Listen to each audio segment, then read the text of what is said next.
welcome to my channel.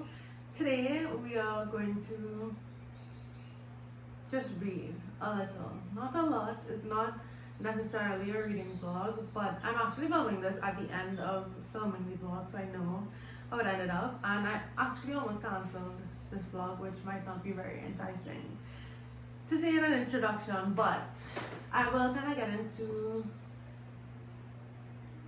my thoughts and feelings about reading slowly and what this vlog became later in the video. But for now, in this video I read Migrations by Charlotte McConaghy, which, not to spoil the entire video, but ended up being a book that I really loved. And I kind of went about my daily life, I did some other things, and yeah, so that is kind of about it. But I really love this book, and I really love that I am able to get the opportunity to talk about this book that I love so much. And so I decided to continue with it regardless of if I didn't read a million books in one video. And so yeah, this is the vlog, and I hope you enjoy. Let's get into it. I really want to read, not today, this week, I really want to read Migrations by Charlotte McConaghy. That one is really calling to me. But I also could go for fantasy. I haven't read a fantasy in a really long time.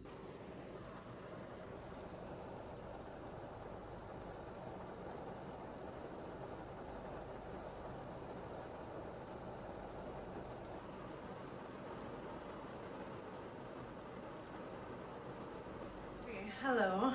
It is now Friday. That last clip was filmed on Sunday, which means I obviously haven't spoken to the vlog all week.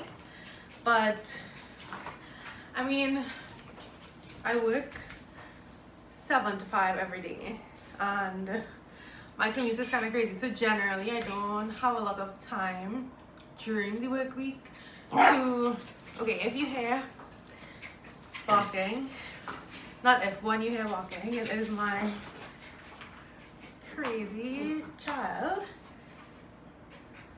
Yeah, she's just so happy to see me. Anyway, yeah, I haven't got a lot of reading done this week, but I mean, I read during my lunch hour, sometimes when I was home, but honestly not that much this week. I've just been so exhausted. But the book that I am reading is Migrations by Charlotte McConaghy, which she's the writer of this next really popular book right now, One Dark Shore. Is it One Dark Shore? Wild Dark Shore, yeah. She's the author of that book, and I didn't actually know that when I picked this book up, but when I realized that it was the same author, I just started paying a lot more attention, I think, to the writing than I usually do, because I have heard a lot of people saying that the writing and the way that she describes nature is so intricate and amazing. So I really started paying a lot of attention, and I haven't, like, yeah, every time I can read it, I'm like completely immersed in the writing. I don't know how much I even care about the story that much. I think I do. It's just that I'm only on page 74, so I really haven't made a lot of progress. This is a shorter book though. I think it's less than 300 pages, so I mean that is a decent amount of progress comparatively. It's just that I do think I have been spreading it out so much, which is something I'm coming across in my reading recently. It just takes me so long to get through a book, so it feels like I can't connect as deeply to the story as I want to. But I am loving the writing, and I do feel very connected to the character, and I'm interested in the story and how it's going to be intertwined, and I'm interested in seeing what the outcome is going to be of the storyline of those characters that we're following. But actually no buts. I actually have no qualms with this book. The only Stella! Okay, she's being crazy. So yeah, the only comment I have. No, don't bite me. Come, you want to come? Come. Gotcha. This is Stella. Yeah, she's so exhausted from running her head off. Yeah, anyway, the only qualm I do have with migrations is that I am personally taking too long to read it. So, and I know myself, and I know that impacts my enjoyment of the story and my connection to it. So that's my only issue, but generally I'm loving it a lot. So yeah, I think right now it's maybe 1 p.m, maybe 1:30, because I get off early on Fridays. So today it's just me and Stell, because my husband actually works late on Fridays. So it's just me and Stell for some hours. I think I want to do some chores, and then I just want to sit down and I think maybe get halfway through this at least. But I'm really taking my time, which I'm not upset with, because I get to underline and annotate it a little. Huh? Huh, yeah? You want to read too? Oh, this is my bestie angel. My angel. Say hi.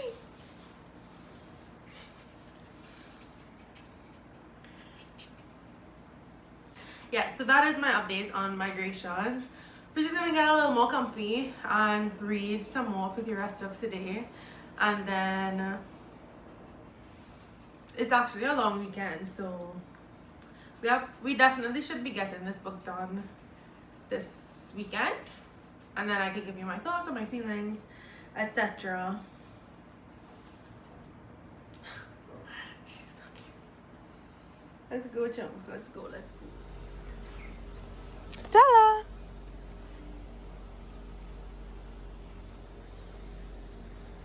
Hi. Hi, Stella. Stella.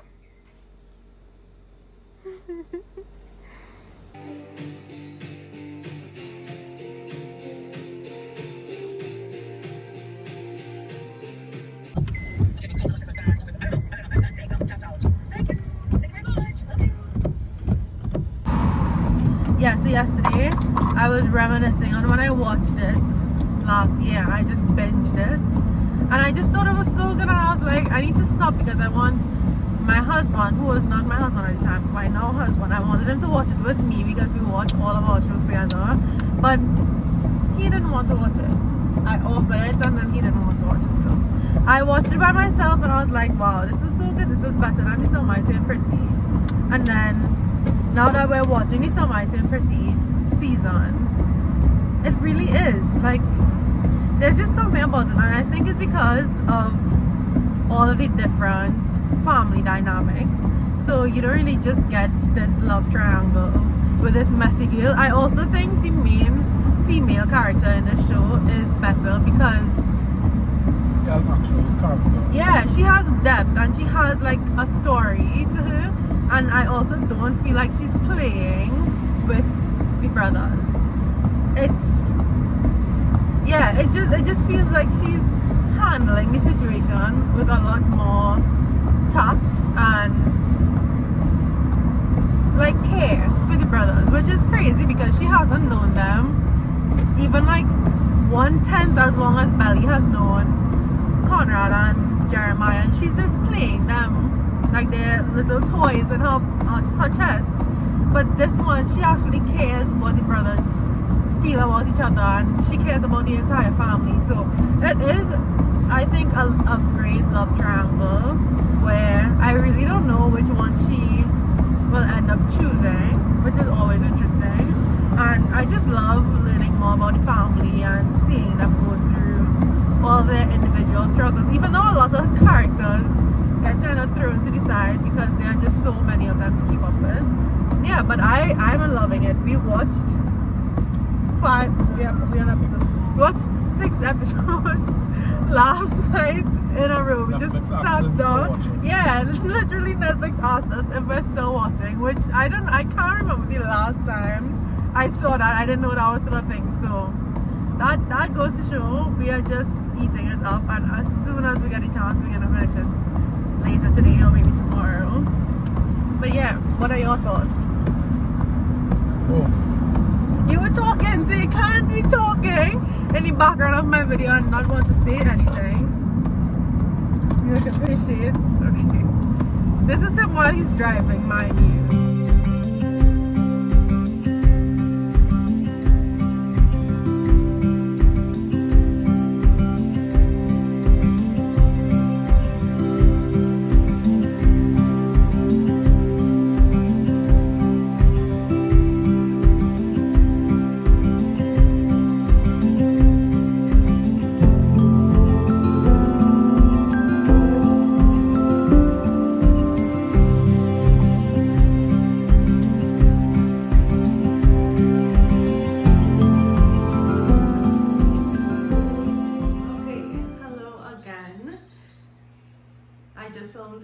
The intro clip, which is why I'm saying this one. I mean, it might have been 20 minutes ago by the time you're seeing this, so it makes no difference. Regardless, I do want to talk about like a couple things. So the last time I filmed an update of me speaking, I think it was last week Friday. So this vlog has been going on.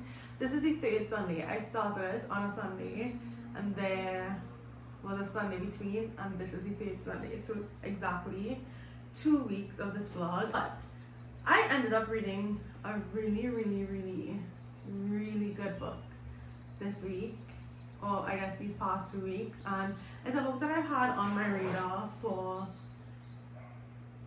a while. I am not really sure where I saw it first, and then I noticed that her next book, Wild Dog Shore, was getting a lot of hype as well, and so it kind of raised this book on my radar. Well, I'm saying this book, like if you don't already know, this is the end of the book. So it raised Migrations up on my priority level, and then when I got it physically, I was like, okay, yeah, let me just read it. I'm just in the mood for like a journeying story, a literary fiction type of thing.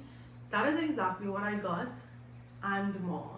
So, okay, let's rewind a little. I started it 2 weeks ago on a Sunday.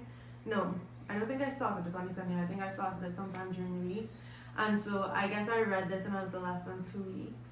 And most of my reading was done on my lunch hour at work, which is why there haven't been a lot of updates, like me speaking and telling you how I'm feeling, because by the time I can't actually speak, aka when I'm home, it's kind of the end of the day and I have to take care of my dog and spend time with my husband, and so like the reading has been very dispersed, which is why the reading updates were basically non-existent, and I really considered just not finishing this video at all, but I ended up loving this book so much that I had to. So I say all of that to say that the last update you would have gotten was last week Friday.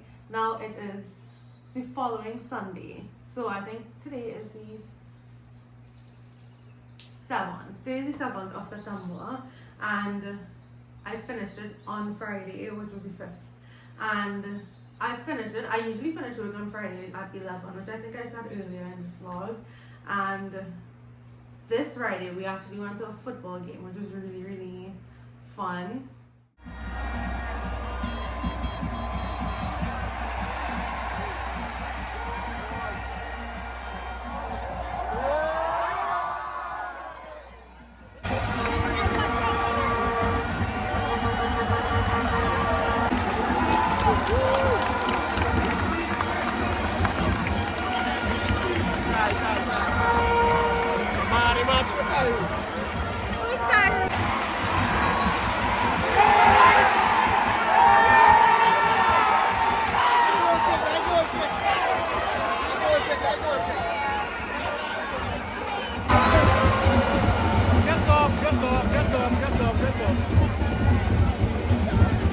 The football game itself was kind of boring. I like football enough, and this is like not American football. This is like soccer, like FIFA World Cup type football, but yeah, we had a football game. It was a World Cup qualifier actually, and I ended up going with my husband and all of my cousins, and I think one of our other friends were there. Yeah, so we ended up going, and it was fun in that I got to spend time with my cousins and my husband, which is my favorite thing. But the game, I can only get behind football when it's a really exciting match. This one was just so boring, and exciting to me means minimum one goal. If there are no goals, I just feel like I wasted my time game wise, which was very disappointing because I was like, okay, not one. We could have gotten one goal to, liven up the crowd a little bit, but it's fine. We ended up having a really fun night regardless, and so I have obviously no regrets. But on Friday, I finished work at 11, but the football game, which was at 8 p.m., was really, really close to where I work. And honestly, I just didn't feel to go home. That is the long and short about it. I didn't feel, because where I work is far from home, so I didn't feel like going home and then coming back. That just felt like it would waste too much of my day, and I didn't care for that. So I ended up just staying in my work area, like the street or the block that I work on, and there's a coffee shop there which is really nice. And then I went for lunch, which is also on the same block, so I was able to walk to the coffee shop. I spent some time there. I read the majority of the book there, I think, and then I would say, or like within the last 50 pages, I went over, I started having lunch, and then I kind of went on a FaceTime call with my brother, which took up like a little bit over an hour, but it was nice. And then I finished the book, or I tried finishing the book in the restaurant that I was having lunch at, and I was literally like hyperventilating internally. I physically could not finish that book there because I would have burst into tears, and that would have been extremely embarrassing. I was already tearing up, and I had to like turn my head and pat my eyes, and I was like, okay, this is too much, let me skedaddle, let me get out of here. So that's exactly what I did. I ended up leaving and going back outside of the coffee shop. I sat there and I finished the last like 5 pages, and I cried like a baby. Like literally my sleeve from the top that I was wearing is charred with mascara. I was inconsolable, and then I went in the car and I was telling my husband about it, and I cried again. So I'm so sorry I didn't get any of that great content for you guys, but I loved this book. I thought it was such a nice is a horrible word. I thought it was heartbreaking. There were lots of really, really devastating things that happened to our main character, Franny, and I think that being able to see into somebody's life like that, and Charlotte McConaghy, her writing and the way that she created this character, the whole story, yes, but the character, it was some of the most phenomenal writing I've read, just because of the way that Franny was so deeply and intimately characterized. Every single sentence, and I think it was first-person perspective, so everything that was said was Franny's thoughts and feelings, and like a poetic look into a very devastating life, and somebody who has been through a lot and who is extremely passionate and who loves birds and nature and is just on a mission to do right by them in the face of climate catastrophe. And on top of that is somebody who is just so deeply in love. There was a love story in here. I fear that that's what actually ended up breaking me, because it was very unexpected, and I think it could be very difficult for, it is very difficult for our main character to love and be in relationships and stay committed.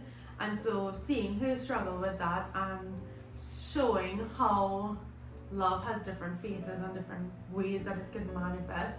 I just thought it was masterful. This is hands down the best book I've read all year, and maybe even more. Like, I can't remember feeling this way about a story since Beartown, or at least Us Against You. Just like the whole Beartown trilogy, I haven't felt like this in a really long time towards a book, and I felt like because I read it so slowly, I got so connected. And I didn't even know, I knew that I was always enjoying the writing. That was the thing that stuck out to me the most and for like the longest period of time. But coming on to the end, I found myself really, really, really attached to Franny, and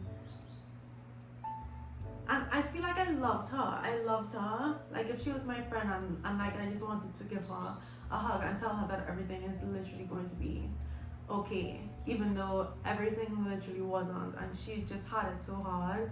I don't know, I think it's really hard for an author to balance such heartbreak and hope and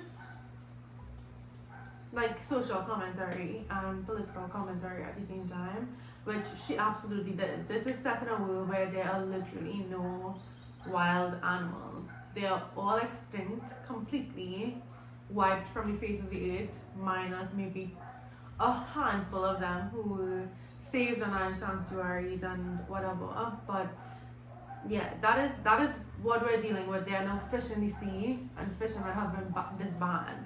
That's kind of what we're dealing with as a backdrop of this story. But at the forefront of it, it is just Franny trying to figure out where she comes from, her background, why she has such a wandering spirit, and where she got it from, trying to find her mom, who also had this wandering spirit, which makes her feel like she's cursed to never stay one place and never stay committed to anything. And on top of that, she has like serious abandonment issues where she feels like nobody ever stays for her and everybody always leaves. And so it was just really,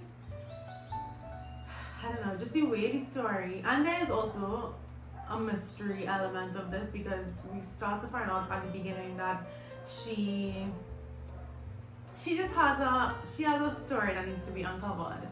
And I don't want to say anything else, because I just think that having it unfold before you and not knowing much going into it is part of the magic of the story. This is what it looks like. I obviously held it up previously, and this is, I think, a used copy. I can't remember if it's used or if it came very damaged, so excuse me, but I have also been carrying this in my bag. So yeah, it's just, if you can tell, I literally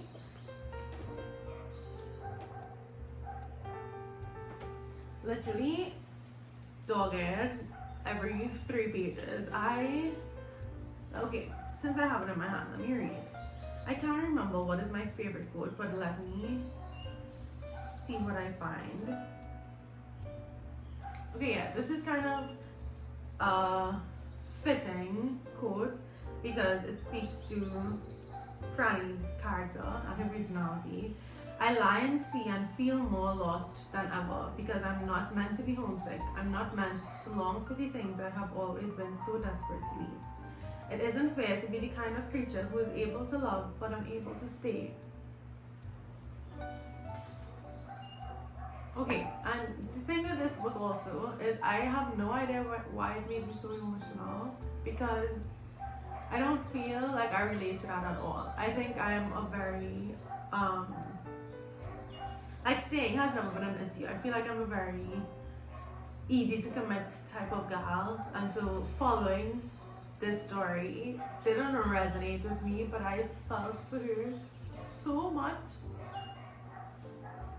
And I just think that the way that Charlotte McConaghy wrote her character, it just made you completely understand her in a way that you can't really ever understand anybody. I feel like I know her better than I know myself at this point. Like, she was just so completely developed and so well fleshed out, and that is just,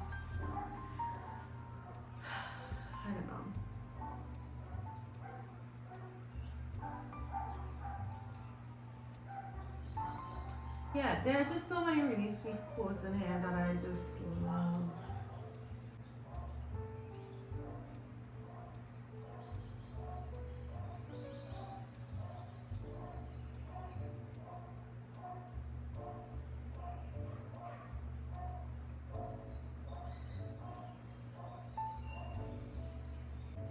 Okay, that's a wrap.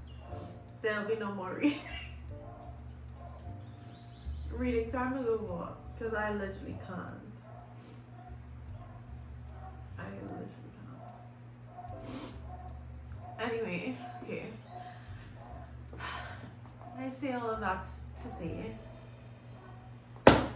read this book. If you literally never listen to me again, read this book. I'm based on by Frederick Bachman, but we can't talk about Frederick Bachman every chance we get. So let's just focus on one person. This was fantastic. Literally one of my favorite books that I have ever read. Arguably some of the best writing ever that I have ever read. And so please read this. And if you have, please tell me what you think. I actually am not sure what the, not hype necessarily, but what the general consensus is on this book, because I haven't heard much about it. I don't think I ever really heard anybody talking about it, if I remember correctly. So yeah, if you have read this, please let me know your thoughts, if you liked it, if you didn't like it. But this is easily a 6-star read for me. I thought it was without fault. It was perfect. So yeah, I ended up just really loving my reading experience with this, and it made me kind of slow down and think. It made me think about quality books and reading books that I love, and it made me really think about the way that I have approached reading since I started back reading in 2021. I think maybe 2020 or 2020, but 2021 is when I like really kicked it into gear. But back in 2020, and I think at the time I was just really happy to be reading again, and I just didn't have much direction to it because I hadn't read that much since I was young. I think I kind of stopped reading when I was 15 or 16, and then in 2020 I was 21. So I had aged a lot and I wasn't really in the know. I had always consumed the book content, funny enough, even when I wasn't reading that much over those like few years. But so like I knew like the really popular books, so like the night circuses and the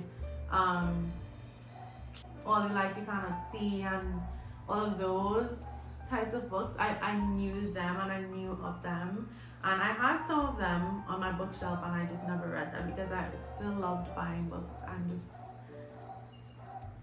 that's just how I am. Yeah, I was just thinking back to then, and while books were hyped up when I was reading when I was younger, you kind of just had authors that you stuck to. You didn't really have a lot of exposure to all of the really popular books, so you would go and you would read the back of a book and see if it intrigued you, and you would buy it and you would read it and you would have your own personal experience with it, void of anybody else's thoughts and opinions, unless you kind of talk to a friend about it or whatever. But I think coming back into reading at that time when everybody was home and everybody was now like really getting into TikTok specifically, and there was like a huge resurgence of reading because we had so much more free time in 2020. So there were a lot of people who just got into reading or just got back into reading, and they were all like sharing their experiences, and that's kind of how the whole book talk thing blew up. But with that came hype, which is natural, and hype is not a bad thing, but I think hype is a surefire way of setting expectations that cannot be maintained. Not everybody is going to have the same experience with reading, and because everybody's talking about it, you're like, okay, well, if everybody loves it, then surely I will love it. And that just has not been my experience with a lot of those really hyped up books. And so, like, over the past couple of years, I haven't really been like giving into the hype as easily. But on top of the hype and expectations based on books and the same books being pushed all of the time, I think an expectation for how much you're supposed to read also came out of TikTok, which I would say is arguably worse than like the hype and all of that. I think this expectation to read 100 plus books and the expectation on yourself when it comes to like Goodreads goals and all of those things, I know those things have been around for forever because I have been consuming book content for forever, but it just felt like it was kicked up multiple gears. And then when I started my channel, I kind of was in a place where I could read more frequently because I was either in school or, well, actually I think I started this channel when I had finished school. Yeah, so the only thing I had was an internship, but I wasn't working half as much or spending as much time on work as I am now. And back then I was not married and I didn't have a puppy, and so I have a lot more responsibilities now. And on top of responsibilities, there are a lot of things that I love to do that are not reading, which when you have such limited time outside of work, it does feel really difficult to read when reading is an isolating experience, and isolating in that you do it by yourself, so it's like a solo hobby. But I love spending time with my husband. That is my number one favorite thing to do. And so when I don't see him all day, all I want to do is spend time with him when I'm home from work, which is like a few hours of the day that we could spend together. So I do prioritize that, and I have no qualms with that. But I have been kind of beating myself up mentally because I haven't been reading as much or as frequently as I used to before I started working, and it made me feel like I was kind of failing my channel and like I wasn't committed to it. But I think that there is so much merit in taking time with books and really digesting them. I think that's something that we don't do much as a society anymore, especially our generation. I think that there's just so much at our fingertips at any point in time, so much entertainment, so much media, so much dopamine, that it does feel like if you're not getting quick hits and if you're not always accomplishing something, so like if you're not getting to the end of a story in 3 minutes on a TikTok, it feels like you're wasting time. But I have never experienced more connection or attachment to a book as I have when I have taken my time with it. Because I was sitting and I was thinking, I was kind of beating myself up sometime during this video for taking so long, and then I just ended up loving it so much. So I was thinking about it, and I remember when I was reading Beartown, I was in my undergrad, and so I didn't have as much time to like sit and binge a book. And so when I read that, I read it maybe over 2 weeks as well, and that has stood the test of time for me. It's still one of my favorite books, if not my favorite book ever. And so similarly with another one of my favorites, Lovely War, I read that during my undergrad as well, and I think that took me like a week, but I didn't binge it. Like, I didn't read it in 1 or 2 days. And so I think over the years, this expectation based on how much book content I have consumed, I have placed this expectation on myself to be finishing a book every 2 days, which is just so unrealistic for my lifestyle right now. But on top of that, those stories don't stick with me as long as the ones that I take my time with have, and that is just the truth. So I see all of this to say that I want to encourage you, if you have gotten to the end of this video and gotten to the end of this rant, I want to encourage you to take time with reading, because as far as I know, reading is a hobby, unless that is literally your job. Like if you work with Book of the Month or something, that's your job. But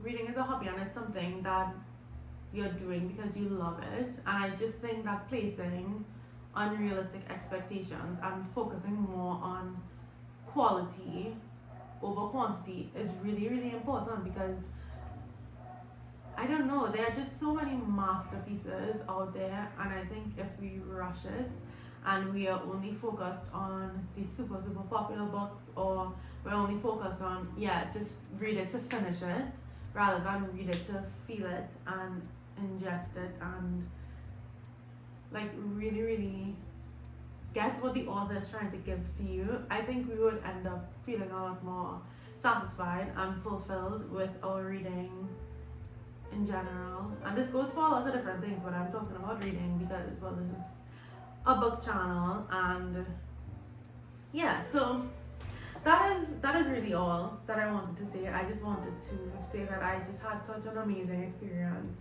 taking my time with it, and I will think back so fondly on the last 2 weeks that I got to sit and have my lunch and read my book, and sit with my pen and my fork, like putting on my fork every single time I want to pick up my pen, which was like every 5 minutes.